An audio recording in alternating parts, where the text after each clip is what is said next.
Assalamualaikum dan salam sejahtera saya ucapkan kepada rakan-rakan pendidik sekalian. Hari ini saya akan membentangkan dan berkongsi tentang pengalaman pembelajaran dalam kapasiti pedagogi pembelajaran bermakna atau lebih dikenali sebagai KPPB. Sebelum itu, ingin saya merakamkan ucapan ribuan terima kasih kepada pihak IPGM Tawau kerana memilih sekolah kami untuk melaksanakan KPPB ini. Terima kasih juga diucapkan kepada pihak pentadbiran sekolah, khususnya Guru Besar Puan Masna binti Maran atas kepercayaan dan amanah yang diberikan untuk saya melaksanakan KPPB ini. Terima kasih juga diucapkan kepada Pensara Pembimbing dari IPGM Tawau, iaitu Tuan Haji Ramlan bin Mala dan Encik Yusuf bin Zakaria atas panduan dan bimbingan yang diberikan sepanjang melaksanakan dan menghasilkan tugasan ini. Terlebih dahulu, ingin saya memperkenalkan diri saya. Nama diberi Maulana Hamzah bin Lamin dan sekarang bertugas di Sekolah Kebangsaan Batu 22 Balong Tawau. Dalam melaksanakan KPB ini, saya akan berkongsi pengalaman pembelajaran guru dan murid yang dilalui berkaitan mata pelajaran yang dilaksanakan secara interdisipliner. Untuk pengetahuan, PDP yang saya laksanakan adalah berdasarkan single subject di bawah satu sesi PDP sahaja, dan saya cuba menggabung jalinkan dua DSKP mata pelajaran lain dari tahun yang lain sebagai dasar pelaksanaan PDP secara interdisipliner. Sebelum saya meneruskan perkongsian ini, marilah kita sama-sama melihat apakah konsep interdisipliner. Interdisipliner merupakan kurikulum yang menggabungkan beberapa mata pelajaran kepada bentuk projek melalui rentas ilmu, membawa bersama berbagai aspek daripada kurikulum ke arah menjadikan pembelajaran bermakna. Interdisipliner juga memberi fokus kepada bidang pembelajaran yang lebih luas di mana pelajar boleh terlibat dalam dunia sebenar, iaitu tergabung dalam satu aktiviti. Interdisipliner juga melibatkan penggunaan sudut pandangan ilmu dan pendekatan kurikulum yang secara sedar mengaplikasikan metodologi dan bahasa daripada lebih daripada satu disiplin ilmu untuk menentukan tema, isu, masalah ataupun pengalaman pembelajaran itu sendiri. Dalam melaksanakan KPP secara interdisipliner ini, saya memilih mata pelajaran sains dan matematik untuk digabungkan dalam satu aktiviti PDP. Saya memilih tajuk fenomena gerhana bulan yang diajar untuk murid-murid tahun 6. Saya akan berkongsi pengalaman pengajaran bagaimana saya gabungkan dan kaitkan DSKP mata pelajaran matematik dan sains mengikut tahun yang dipilih untuk mengajar tajuk fenomena gerhana bulan.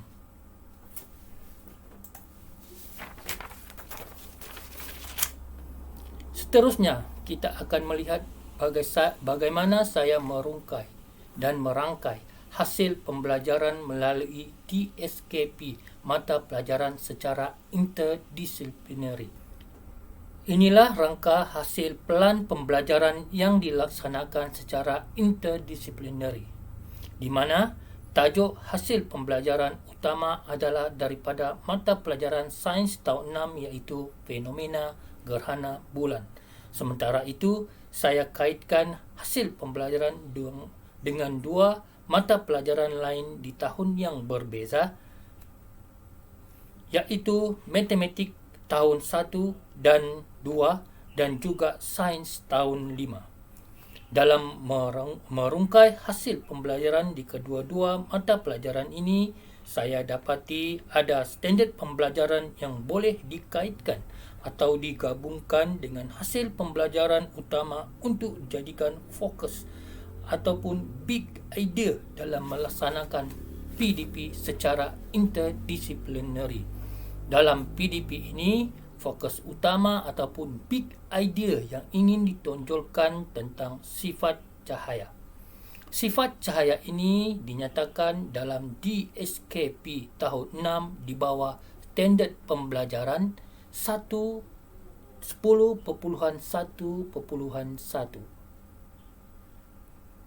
iaitu memerihalkan fenomena gerhana bulan dengan bantuan lakaran berdasarkan kedudukan bulan, bumi dan matahari serta sifat cahaya. Di dalam DSKP Sains tahun 4 pula, standard kandungan yang berkaitan adalah di bawah standard kandungan 5.1 cahaya bergerak lurus, di mana standard pembelajaran yang ingin dicapai di bawah standard pembelajaran 5.1.1 iaitu menyatakan cahaya bergerak lurus.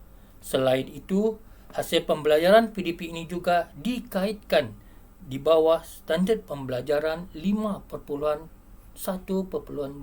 membanding dan membezakan bayang-bayang yang terhasil apabila cahaya dihalang oleh objek lurus, lut cahaya legap dan dengan menjalankan aktiviti. Jika kita lihat melalui standard pembelajaran dalam mata pelajaran sains tahun 4 ini, ianya mempunyai perkaitan dan kelangsungan kepada tajuk PDP yang diajar iaitu fenomena gerhana bulan. Ini juga dijelaskan dalam teori Oswald yang menjelaskan bahawa pembelajaran bermakna adalah pembelajaran rasional yang dikaitkan dengan pengetahuan dan pengalaman sebelumnya. Kedua-dua standard pembelajaran ini merupakan pengetahuan yang penting yang perlu dipelajari oleh murid agar mereka dapat mengaplikasikannya dalam mempelajari fenomena gerhana bulan. Jika dirangkaikan di dalam pelan pembelajaran ataupun HPH yang dirangka, saya mengaitkan standard pembelajaran ini di dalam aktiviti permulaan, iaitu di dalam langkah aktiviti permulaan, di mana guru menunjukkan uji kaji ringkas dengan menghidupkan lampu suluh. Guru kemudian meletakkan sebiji bola tenis di tengah-tengah cahaya lampu suluh. Guru menjalankan sumbangsaran dengan murid tentang sifat cahaya. Yang kedua, apa yang berlaku setelah bola tenis diletakkan. Guru menyatakan uji kaji ini adalah berkenaan dengan simulasi fenomena gerhana bulan. Seterusnya, dalam DSKP Matematik tahun 1 dan tahun 2, murid lebih kepada menggunakan kemahiran yang dipelajari di dalam matematik untuk melaksanakan tugasan aktiviti di dalam PDP yang dijalankan. Di dalam mata pelajaran sains, di dalam mata pelajaran matematik tahun 2, di bawah standard pembelajaran 6.1.2 mengukur panjang, murid belajar kemahiran melukis garis lurus. Kemahiran ini digunakan dalam PDP tajuk fenomena gerhana bulan untuk garis cahaya yang berlaku ketika gerhana bulan penuh.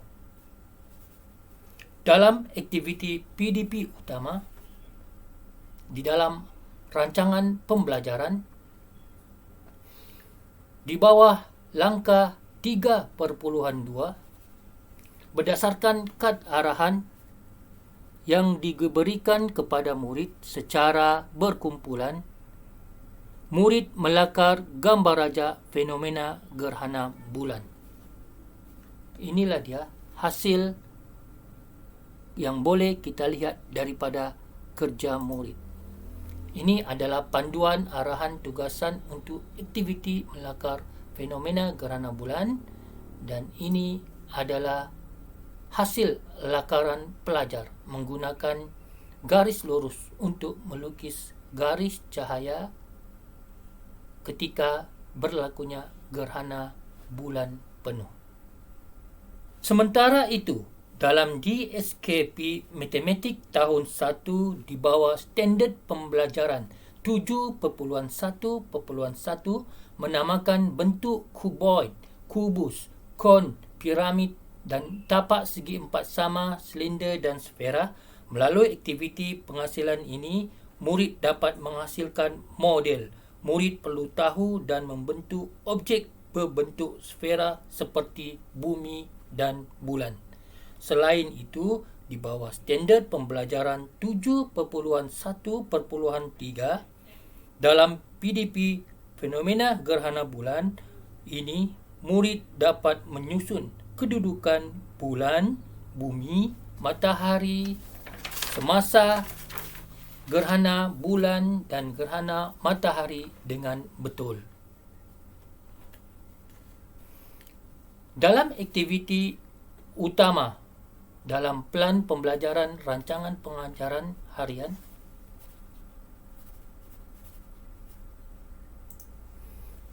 di bawah langkah pembelajaran 4, berdasarkan kad arahan uji kaji, murid membuat video tentang simulasi fenomena gerhana bulan menggunakan model. Mari kita sama-sama saksikan hasil video yang telah dibuat oleh pelajar.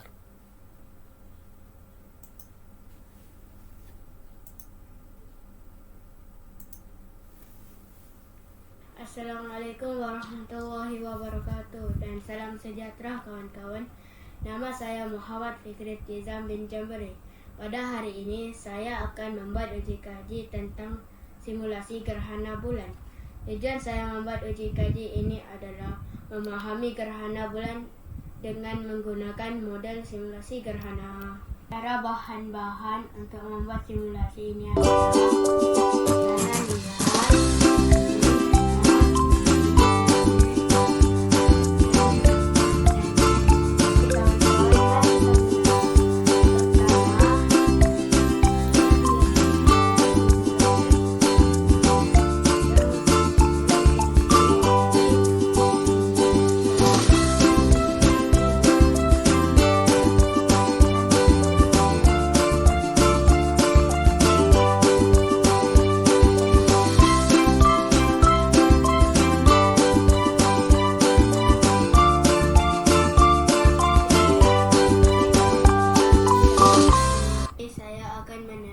tentang gerhana bulan dan uji kajinya.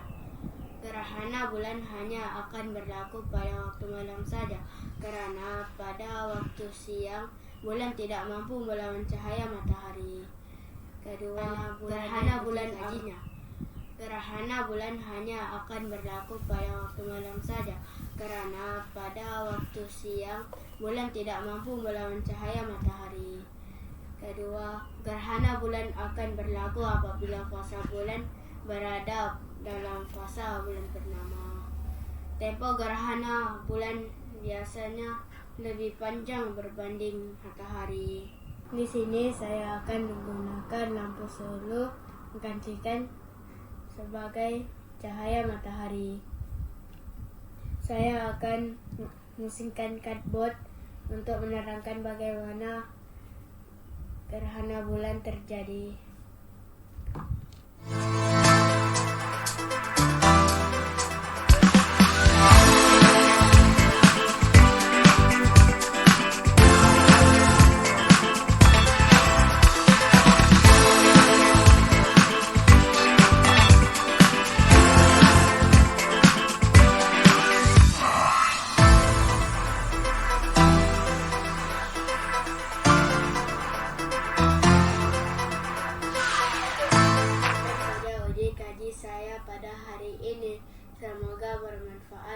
kepada kawan-kawan di luar sana. Assalamualaikum.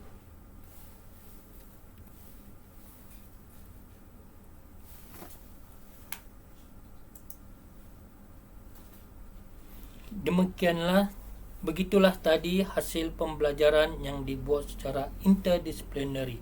Di sini saya boleh simpulkan bahawa KPBB secara interdisciplinary ini membentuk satu struktur PDP yang memberi impak baik kepada murid dan guru. Seterusnya, saya akan memberi sedikit ulasan dan perkongsian dapatan tentang PDP yang telah dilaksanakan secara interdisciplinary. Melalui PDP yang telah saya jelaskan tadi, the big idea ataupun essential question EQ yang dapat ditonjolkan adalah seperti berikut.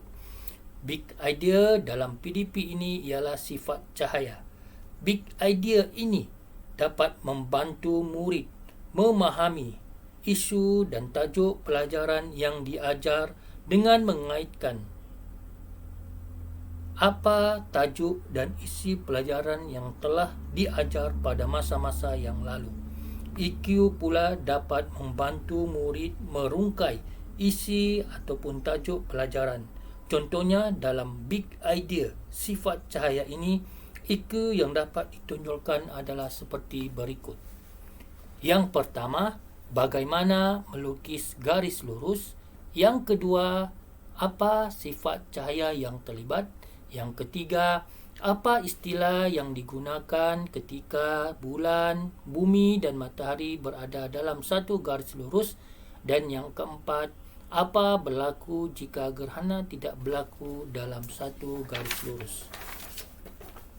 Seterusnya, saya akan berkongsi tentang bagaimana tugasan pembelajaran murid dilaksanakan dan amalan pedagogi yang terlibat. Melalui PDP yang telah dilaksanakan tadi, amalan pedagogi dilaksanakan adalah secara pembelajaran kooperatif.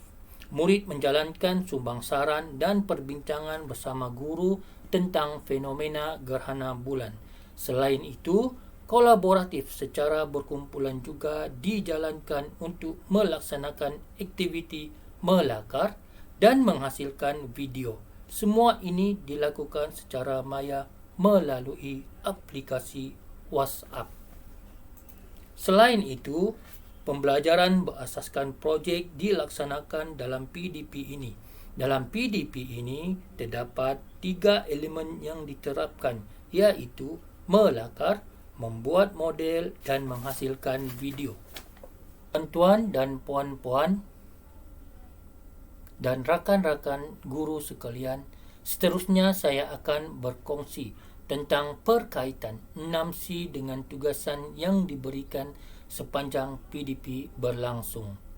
Yang pertama sekali ialah pemikiran kritis.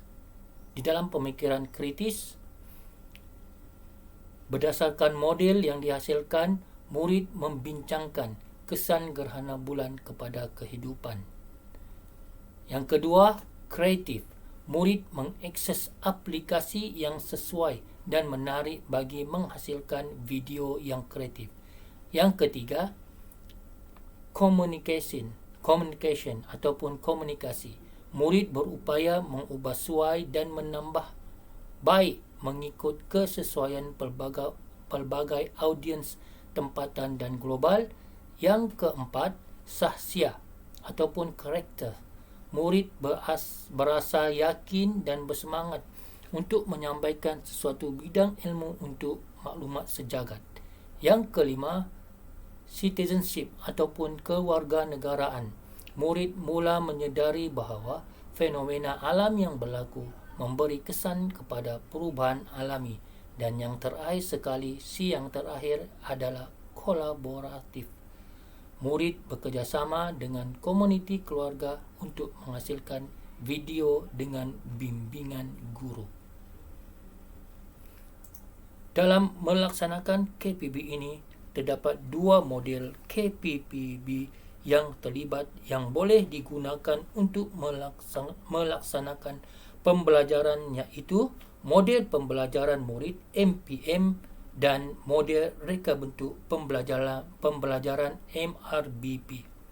Dalam hal ini, saya memilih model reka bentuk pembelajaran sebagai perkongsian pengalaman yang saya gunakan di dalam melaksanakan KPPB ini.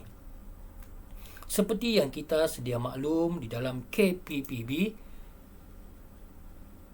terdapat 4 elemen MRBP yang digariskan, iaitu rakan pembelajaran, amalan pedagogi, pemanfaatan digital, dan juga persekitaran pembelajaran.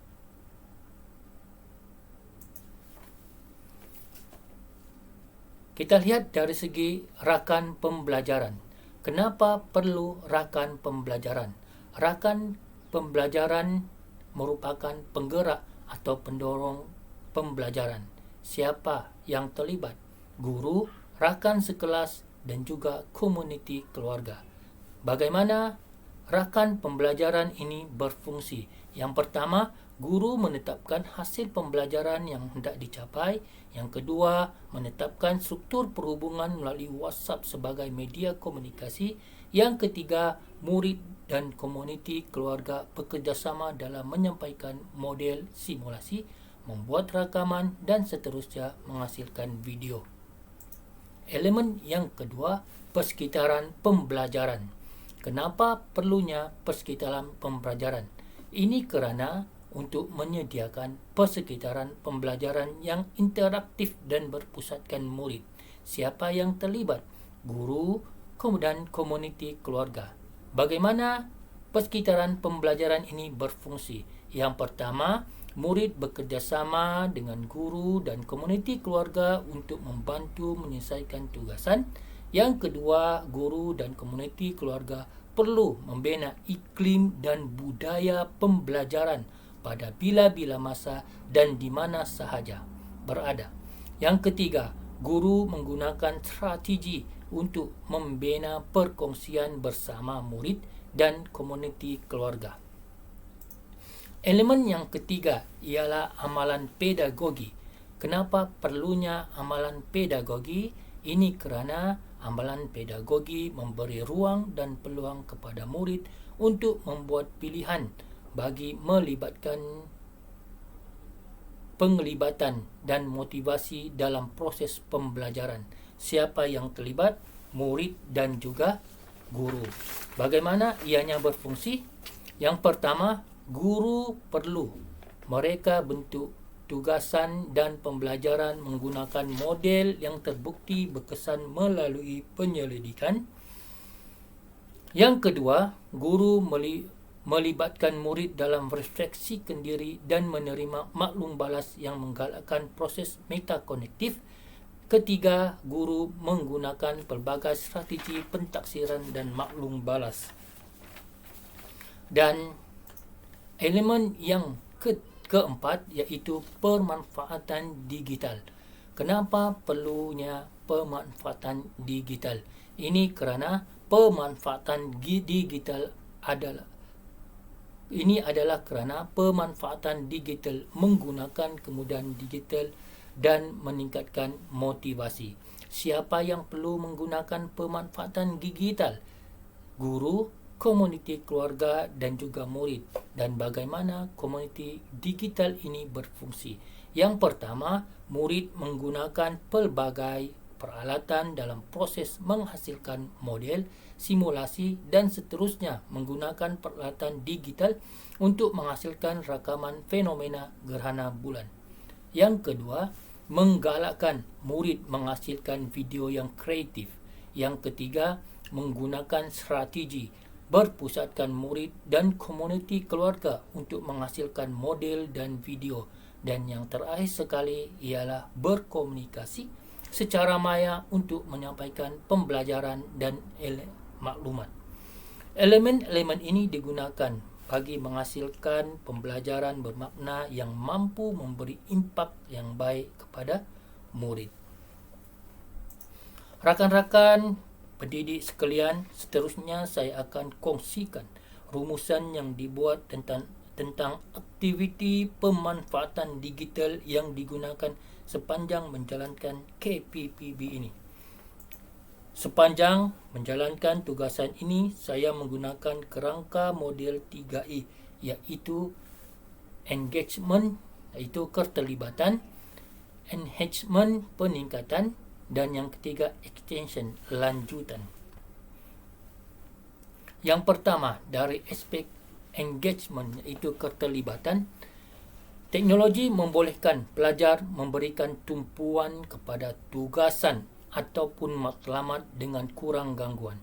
Teknologi juga memotivasikan pelajar untuk memulakan proses pembelajaran, dan teknologi menyebabkan perubahan tingkah laku pelajar daripada pasif kepada aktif melalui penggunaan teknologi secara bersama. Ini dapat dilaksanakan dan dikongsi PDP-nya melalui WhatsApp ataupun Telegram, Facebook dan juga YouTube. Elemen yang kedua, model yang kedua, iaitu enhancement, iaitu peningkatan. Alatan teknologi membolehkan pelajar membangunkan dan menunjukkan kefahaman mendalam dan bermakna berkaitan mata pelajaran dan kandungan pembelajaran dengan menggunakan kemahiran aras tinggi. Yang kedua, teknologi sebagai perancah untuk membolehkan konsep dan idea mudah difahami. Dan yang ketiga, teknologi mewujudkan laluan untuk pelajar mempamerkan kefahaman terhadap matlamat pembelajaran yang dapat dilakukan secara tradisional. Ini dapat dilaksanakan dan dikongsikan melalui aplikasi-aplikasi lain selain WhatsApp dan menghasilkan video menggunakan aplikasi yang dimuat naik seperti Filmorago, CapCut ataupun Power Dictionary dan lain-lain lagi yang ada di dalam internet. Dan yang ketiga, model yang ketiga, iaitu extension ataupun lanjutan. Teknologi mewujudkan peluang untuk pelajar terlibat dalam pembelajaran pada bila-bila masa. Teknologi menghubungkan pembelajaran dengan pengalaman hidup seharian pelajar, iaitu menghubungkan matlamat pembelajaran dengan pengalaman sebenar kehidupan. Dan yang ketiga, melalui teknologi pelajar dapat membina kemahiran insania secara autentik yang digunakan dalam kehidupan seharian. Ini dapat dilakukan dengan perkongsian semasa showcase di Karnival Pendidikan Guru seperti sekarang ini, showcase, perkongsian melalui YouTube dan Facebook bersama masyarakat, dan mewujudkan kemahiran insania, kemahiran komputer dan kemahiran sosial. Seterusnya, saya akan berkongsi maklum balam secara ringkas sepanjang melaksanakan tugasan ini terhadap pengetahuan, kemahiran dan konsep pembelajaran bermakna yang diperolehi sepanjang melaksanakan tugasan. Pertama, dari segi pengetahuan, guru dan murid mendapat pengetahuan dan pengalaman baharu tentang pelbagai konsep pendekatan dan aspek-aspek dalam pembelajaran bermakna. Yang kedua, guru dan murid dapat meneroka bidang ilmu yang boleh digabungkan dalam satu pembelajaran. Dari segi kemahiran, memberi peluang yang luas kepada murid dalam mengakses penggunaan digital yang dapat dipertingkatkan dan ditonjolkan. Dan yang ketiga, konsep pembelajaran bermakna.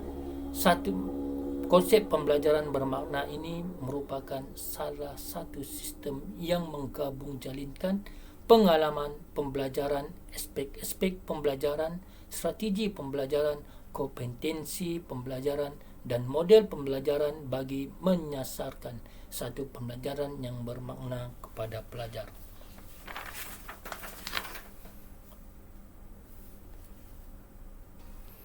Demikianlah tadi serba sedikit perkongsian pengalaman, pengetahuan dan aktiviti yang dilaksanakan